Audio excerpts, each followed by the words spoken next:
May I have your name, please? It's Dorothy, right? Dorothy Harrison. And your age, please? Excuse me, I have a little laryngitis. Well, that's okay. It's a nice quality, actually. Thank you. I'm 46. 46. Yes. And you understand the part on the series is for a head nurse. Yes. A woman of some experience and authority. Yes, that's what my agent said. Yes. Now, have you ever done a soap? No, I haven't. I've been outside of the area for the last 10 years doing regional theater. Oh, so you've never done television? No, I haven't. I've been with the Guthrie Theater in Dallas with Margot Jones. Oh, really? Very impressive. I was in England for a couple of years, yes. What did you do there? Royal Shakespeare. Wow, that's quite impressive. You may be a little overtrained for this particular role. Well, not really. I mean, I think it's just as much of a challenge to do television, and from what I understand about soap, there's a lot of rigid requirements. Well, we shoot about 80 pages a day. You know? Yes, that's what I mean. Yes. I did Medea 2 weeks ago. We had to learn it in a week. Really? I had to learn the part, yes. I mean, your training is impeccable. You probably won't even get to use half of what you know, but you're a little older, just a little bit older, if I can be very honest with you, yes. for the part. How old? Too old. Yeah. Too old. And a little too short. Oh, well, I'm not even wearing heels. Well, how tall are you in heels? Depends on the size heels. I mean, I'm normally 5'6½". Well, as a nurse, you see, we can't put you in stilettos. You know, it's got to be realistic. I see, but I can build up. I mean, I played. Hal, don't you think? I played Moon for the Misbegotten, yeah, well, O'Neill play, and she was 6 yeah, feet I know, tall. honey, but really, that And I could. We're doing 80 pages a day. We don't, No, but I can pad my Hal, shoes. you can pad. I can your pad shoes. anything. I was walking with my friend Murray Schisgal, and we were walking down the street. He started laughing. I says, talking about the woman that's inside every man. We call it Shirley. There's a Shirley inside every man, and that maybe that what we call masculine behavior is really learned behavior. So I wanted to explore that. We've all wondered what it's like to be the opposite sex, the other sex. But what I had never done is, if I had been born a woman, how would I be different than I am as a man? Would I be? The question I never asked myself. Would I have the same personality? Would it shift? And Murray said, what do you think you'd look like? If I look like what I look like, I don't think I'd be that much different, because what I look like shaped me, like it does all of us. Then we started working on a screenplay together. Our first draft was called Shirley. This is around the time that Renee Richards was the first man, I think, at least prominent man, to go through the operations and hormone treatments and everything and become a woman. And Renee Richards was an unranked tennis player. He became Renee Richards and he became ranked as a woman. And that fit in with our formulating this screenplay. Okay, I'm a tennis player and I'm not ranked. We couldn't make it work. And then Bob Evans, who I knew from Marathon Man, says to me that he got a draft to produce of a script about an actor who are like one of those actors who work in those clubs. He can sing like Barbra Streisand, he can sing like Liza Minnelli. He's a straight actor who's just having to do that, not that far away from Tootsie now, to get work. He can't get work as an actor. So I read it, and I call up Murray. I say, why are we making this guy a tennis player? Let's make him an actor. And he can't get work. What would make a guy want to be a woman that wasn't a turnoff, that was something you could understand? What happens when you're, by circumstances, just because you want to work as an actor, forced into women's clothing? And you pull it off so that people think you're a woman, and then what happens? What happens to you? What happens? What happens when people start to relate to you differently? And we start working on a draft, and we do a draft, and we're getting to the autobiographical part. Let's make him like you, a difficult actor. We thought that was a much better thought than we had. I did the first draft, and we worked on it, and filled out a bit of the storyline, et cetera, et cetera. We make progress, and then we can't go any further. And then Mike Ovitz says, why don't you try Larry Gelbart? And that's how Larry came into it. Men in drag, go back 2,000 or 3,000 years to the first time a man found a woman's clothes and thought, I wonder what I look like in this, and would I go for me? How does it feel working with a queen of my stature? It feels terrific. I like it. And I knew that the idea of Dustin Hoffman as a woman would be irresistible. I like your shirt. Well, thank you. He would be resistible as a woman, but he would be irresistible in terms of comedy.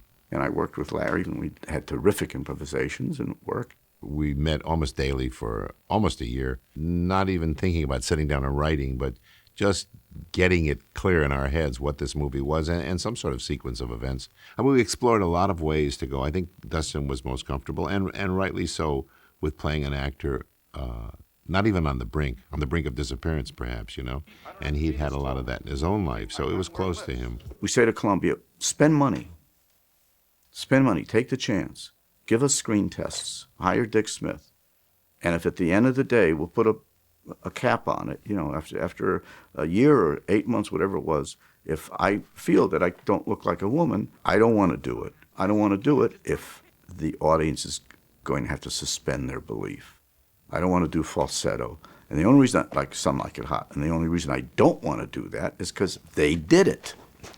You know, you don't want to be compared to that. That's the style that they chose to do and did it brilliantly. I got a call from Mike Ovitz, who was my agent and Dustin's agent. And he sent me a script. And that script was by Larry Gelbart. I read it. I was a big fan of Dustin's, and I thought, you know, this would be really a lot of fun.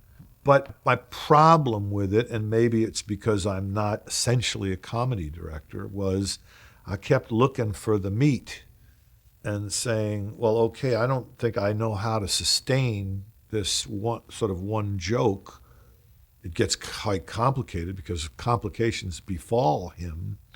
But I couldn't know what to make it about. I didn't know what to make it about other than the joke. So I said no. And I remember him saying, guys, he was very nice, I can't direct this. I see you running around in a dress. What's the spine of this movie, guys? And I looked at Murray. Murray, how do we talk this guy into doing the movie? Tell him what the spine is. And Murray goes like this. You know, he's been rabbinical all his life. I think it's the story of a person who becomes a man, a better man by having been a woman. I suddenly felt that we'd come upon something, that if that line was, you know, Michael, being a woman has made a man out of you, I would know what to make the picture about.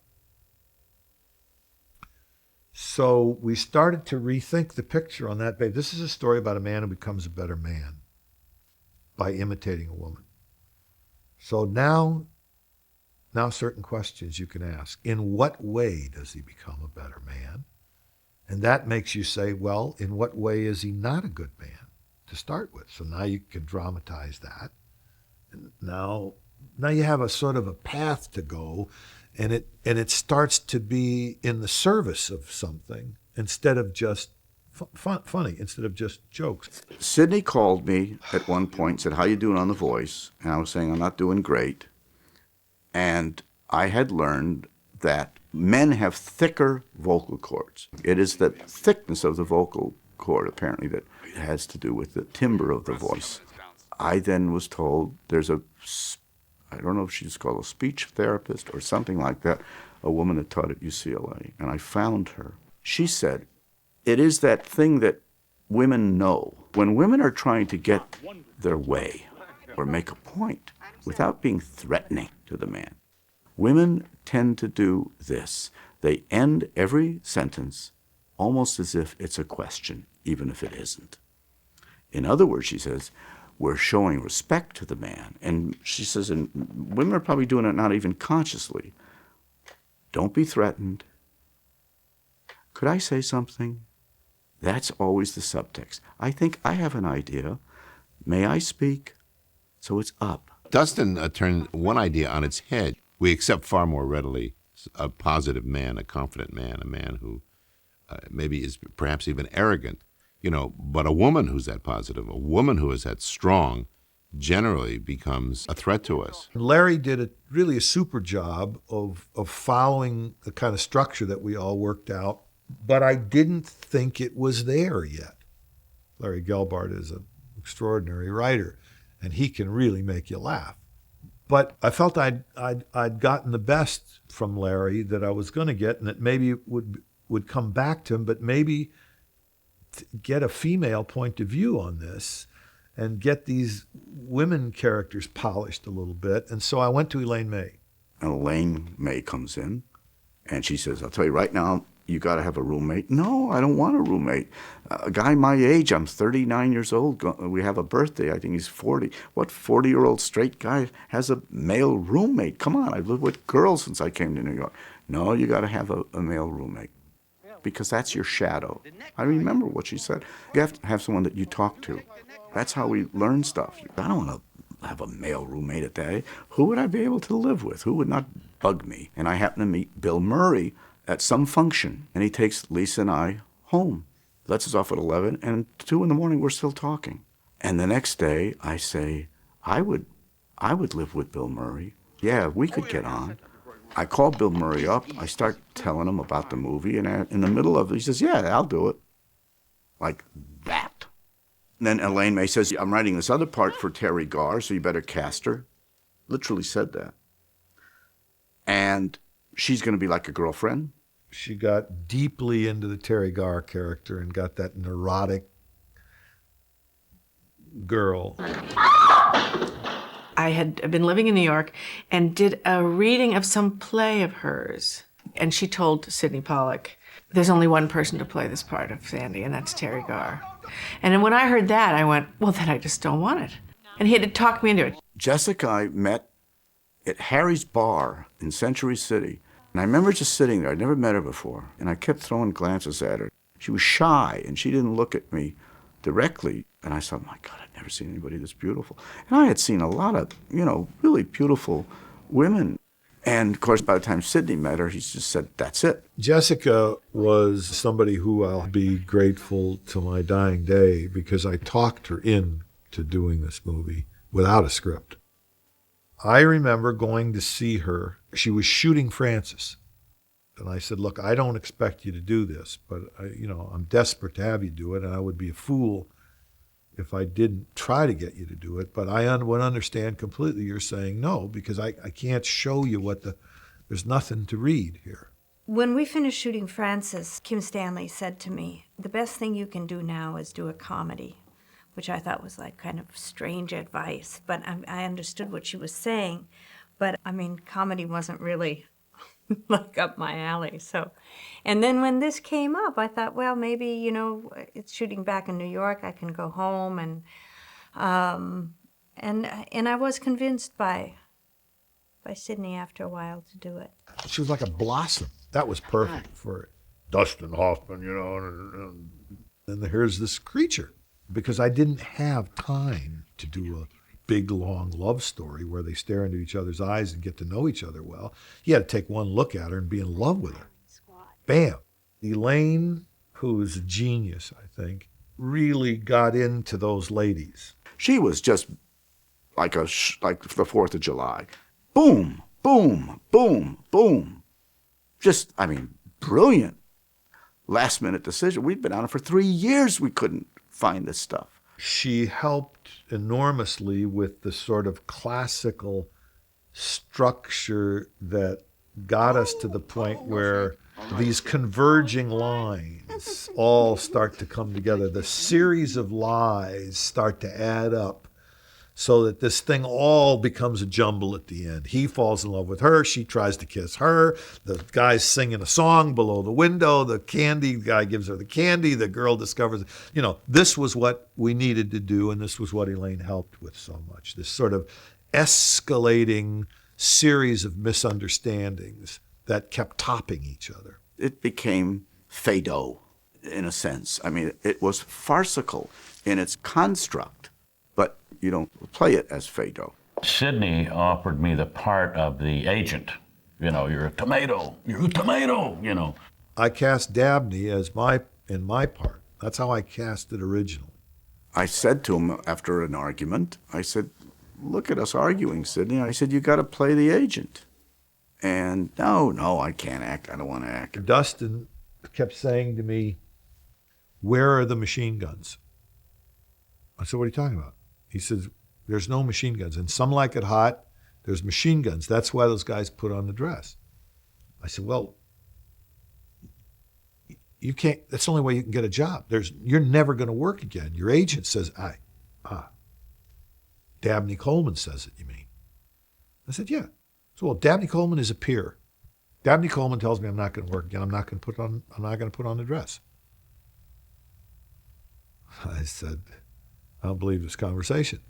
Now, here's his logic, and it's good logic. He said, "Look, it's hard enough to make up so much that you have to make up in a movie. Why make up what you don't have to make up?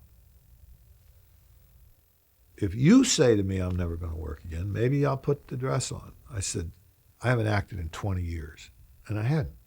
And I wasn't interested in it." If you agree, again, it was Some Like It Hot. There is no gun to his head.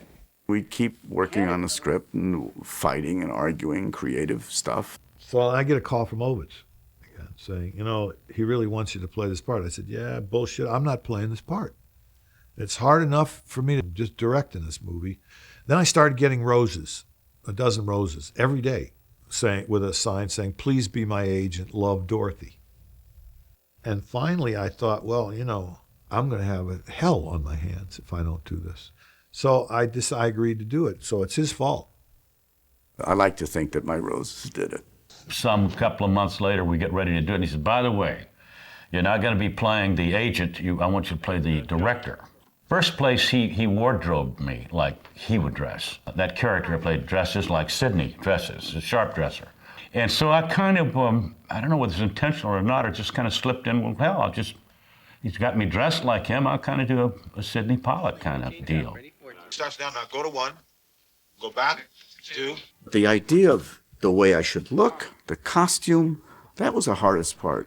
We do prosthetics, and prosthetics don't work, and we try teeth, because women tend to have longer teeth. And to your naked eye, it probably just looks like calf teeth, but with the makeup, it seems to be one of the single biggest differences in just changing the look.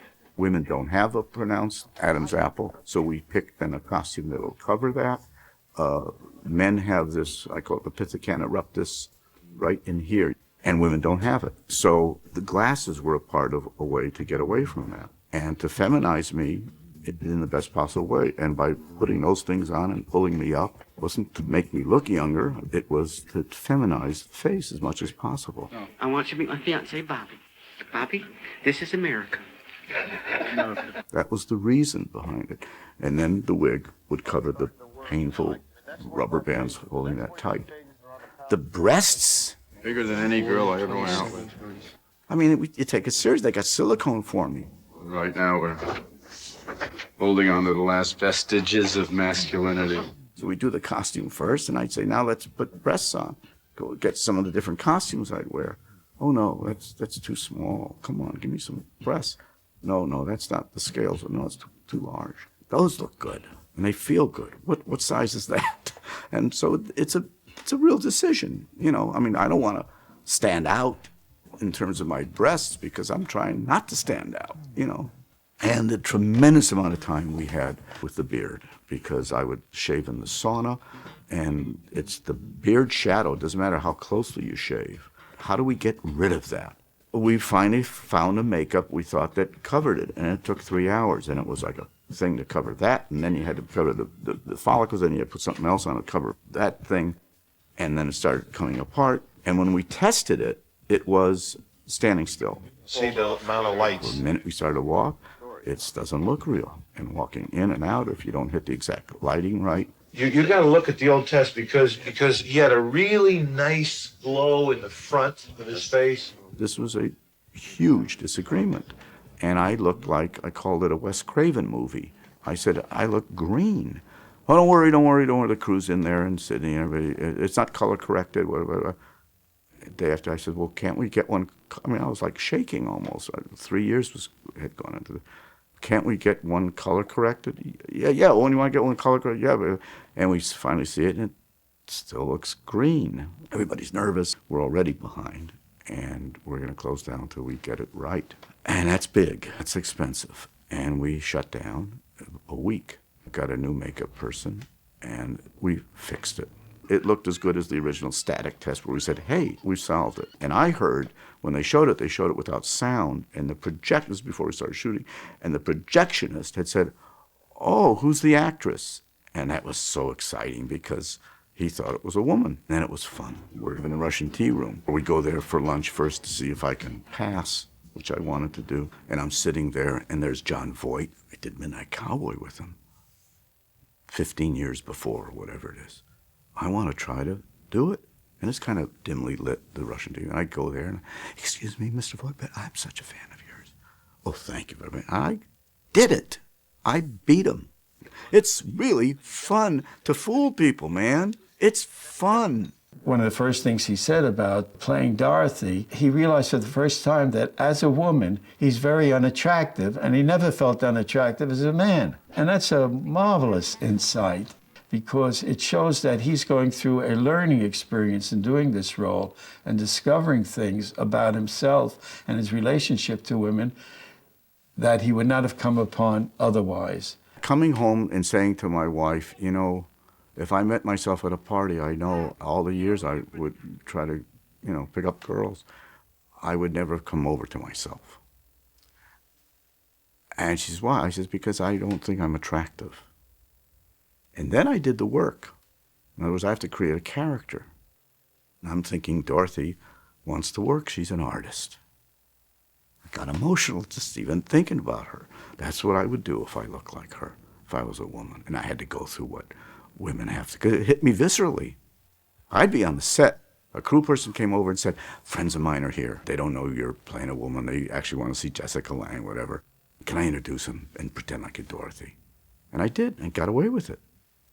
And they'd say, very nice to meet you, blah, blah, blah, New York, whatever, where's Jessica Lange? And I went home and I said to my wife, I can't believe that men are that callous. It's like a Venetian blind they close on me. They look at me, and I disappear. I said, it's awful to be treated that way, to be just erased. And I would discuss with my wife, I don't think I would have gotten married, because the men I would have been attracted to would be men like me as a man, and me as a man would not be attracted to Dorothy. And I wouldn't marry just to marry. I would say, I'm an artist. I don't need that. I'm not going to compromise and just marry. So suddenly she started to have a body. She started to have an edge. And I remember Dustin, when he first got dressed up as a woman, said, I see how important it is for a woman to be beautiful. I mean, it's the most important thing. I liked Michael's concern for Dorothy's appearance. I liked him understanding that she didn't have a chance in this not only sex-charged world, but very sex-charged industry, and knowing he could never be part of it because of the way he looked. I thought that was very, very good. This is the only life I have, and yes, then I miss not breastfeeding. I miss not giving birth. Elaine writes 3 weeks. We say, it's the best it's been, it's still not right. And he agreed, Sidney. I said, then let's work it. We'll talk to the studio. 3 weeks rehearsal. It's just we're a week and a half before starting. Hello? It would get closer and closer. I said, where's the 3 weeks rehearsal? Well, it's going to be 2 weeks. And, well, it's going to be 1 week. Well, we don't have time for rehearsal. And I went ballistic. Do the first couple of rehearsals just like that. And then put your shoes on and all that, because that's throwing you too. What? The shoes and the... No, there's more, bigger things than that are throwing me. Bigger things are throwing me.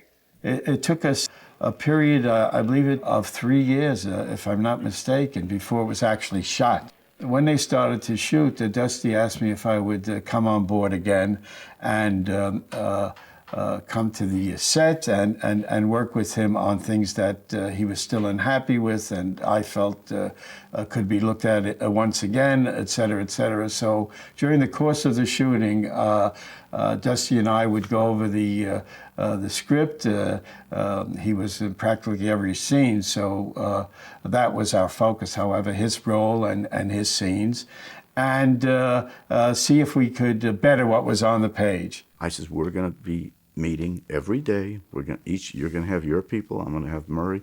We're going to be doing the rewrites on a daily basis. The night before, we're going to meet in the camper, and that's what happened.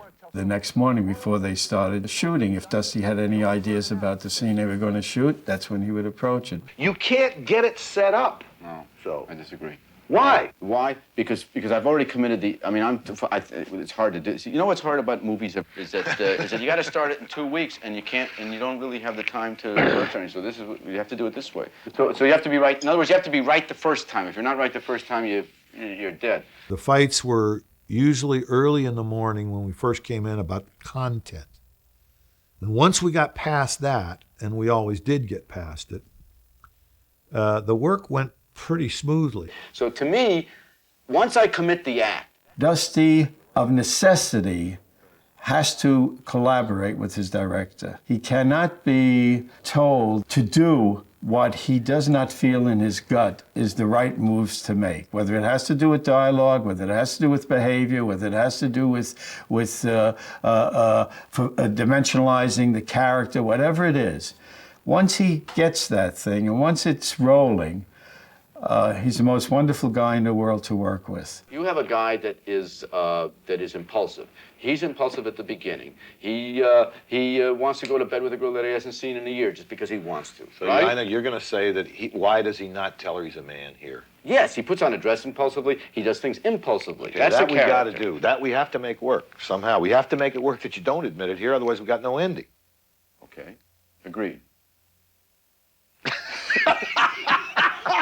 During the shooting, Sidney would, because we liked each other, Sidney would say, I had an idea. I said, what? He says, I think we should have a scene where you're coming out of a store. It's like a bridge. All right, here we go.